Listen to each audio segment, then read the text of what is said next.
राधे राधे गुरुजी। जी गुरुजी, हम हनुमान जी जैसे भक्त कैसे बन सकते हैं कि उनके बराबर में नहीं रहते, उनके श्री चरणों में रहते हैं वो।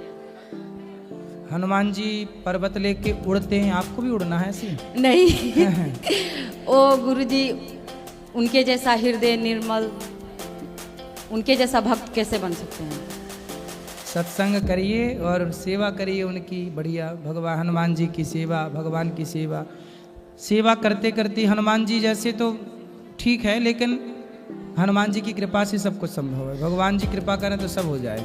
तो आप भगवान की शरण में जाकर यही कहिए कि हे प्रभु, हम ऐसी कृपा दीजिए, ऐसी कृपा करिए कि जैसे हनुमान जी पर कृपा हुई ऐसी हम पर भी कृपा हो, हमें भी अपना दास स्वीकार कर लीजिए। और गुरुजी, मेरा दूसरा प्रश्न है, जो भरत जी थे, कथा में ऐसा सुनते हैं कि उन्होंने जीवन भर साधना की। सिर ऐसे ढके जैसे हम जेठ हों आपके। गुरुजी, मेरे ससुराल पक्ष के लोग देख लेंगे तो उन्हें पता नहीं है कि हम वृंदावन आए हैं। अच्छा जी, तो सिर आवाज से पहचान जाएंगे तो शक्ल नहीं देखेंगे ना। चलो ठीक है। तो वो जीवन भर साधना किए, तो उनका दोबारा फिर जन्म क्यों हुआ? किसका? भरत जी का। भरत जी का जन्म दोबारा हुआ? मतलब उनका एक मन मृग में लग गया था। अच्छा, वो जड़ भरत की बात कर रही जी हैं जी आप? वही। देखो, ये समाज को मैसेज था, समाज के लिए। उनका तो उद्धार बाद में फिर हो गया जी, लेकिन समाज को ये मैसेज दे के गए कि आप कितने भी ज्ञानी हैं जी, और आप ज्ञानी होकर भी, भक्त होकर भी, यदि आप किसी वस्तु में, व्यक्ति में मन लगाते हैं जी, तो आपकी दुर्गति होने की संभावना है।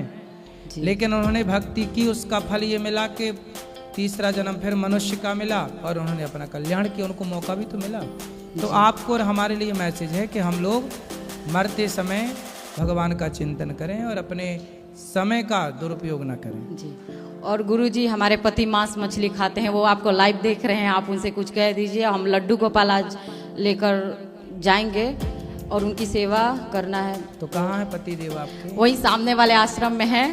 तो अभी आए हैं यहाँ प्रश्नोत्तरी में? नहीं, वो वहीं बैठे हैं, नहीं आएंगे। आप लाइव देख रहे हैं, वो कह दीजिए। तो मांस खाते हैं वो? जी। और मेरे कहने से वो बोलते हैं कि जब से तू मेरी जिंदगी में आई है तब से मैं पतला हो गया हूँ, और बहुत कुछ सुनाते हैं, बहुत अपशब्द भी बोलते हैं मुझे बना के दे, और नहीं बनाती हूँ तो कलह क्लेश करते हैं, लेकिन अब उनकी वजह से मुझे बनाना पड़ता है। तो वो कहते हैं कि मांस खाने को नहीं मिलता था, हम पतले हो गए।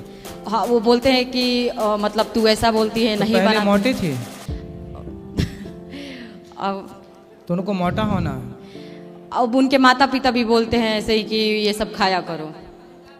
हाँ, जाओ टाटा। तो आप ना ऐसा करो कि उनको जल्दी से ले आओ, हम यहीं बैठे, जाओ ले आओ, बात कराओ हमारी। तो गुरुजी वो नहीं आएंगे। आएंगे, बोला हम बुला रहे हैं, जा बोला हम बुला रहे हैं, भैया को यहाँ लाओ जल्दी, हम बात करेंगे थोड़ी सी। जल्दी बुला के लाओ, लेके आओ, दौड़ के जाओ। गुरुजी, आपके चरणों में मेरा कोटि कोटि नमन है। जी जी सर, गुरुजी हम उड़ीसा संबलपुर से आए हैं। हम इतना पूजा पाठ नहीं करते थे गुरुजी, लेकिन जब कोरोना में हमारा तबीयत बहुत ज़्यादा ख़राब रहने लग गया, हमारे पीछे रीढ़ के हड्डी में नस दबने लग गया और हम कुछ सोच नहीं पाते थे, समझ नहीं पाते थे, इतना बुरा हाल था। उस परिस्थिति में गुरुजी उस परिस्थिति में गुरुजी हमने आपका, मेरी मम्मी देखती थी जब आप कथा करते थे, और उससे मुझे इतना फ़र्क पड़ा गुरुजी, हम आपको उसका बता नहीं सकते। हम 8 की 10 डॉक्टर दिखा चुके थे, मेरा CT स्कैन MRI सब हो चुका था, लेकिन हमारा किसी चीज़ में मन नहीं लगता था। लेकिन जब हम आपको देखते थे और आपका कथा सुनते थे, हम आपको बता नहीं सकते कि जो आप तो ज्ञानी हैं, हम आपके सामने उतने अज्ञानी हैं, लेकिन हम आपको बता नहीं सकते कि इतना आप हमें भगवान से कनेक्ट कर देते थे कि हम उस चीज़ को भूल जाते थे गुरुजी, और हमारे ऊपर इतना भरोसा हुआ, और वो कैसे ठीक हो गया हमें पता भी नहीं। आज भी मेरे घर में वो CT स्कैन MRI सब रखा हुआ है, और डॉक्टर बोला इसका कोई इलाज भी नहीं है। तो हम आपको बहुत सम्मान और भगवान के रूप में देखते हैं गुरुजी।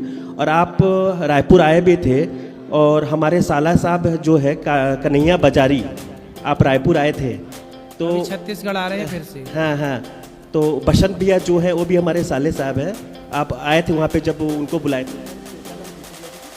प्रश्न क्या है? तो उसी के लिए हम आपका धन्यवाद देने आए हैं गुरुजी, खुश रहिए, खुश कि रहिए। आपके चरणों में नमन करने आए हैं कि आप जो श्रेष्ठ काम कर रहे हैं उसके लिए आपके चरणों में बिल्कुल धन्यवाद देना स्वस्थ है। रहिए, भगवान सदा सुखी रखे।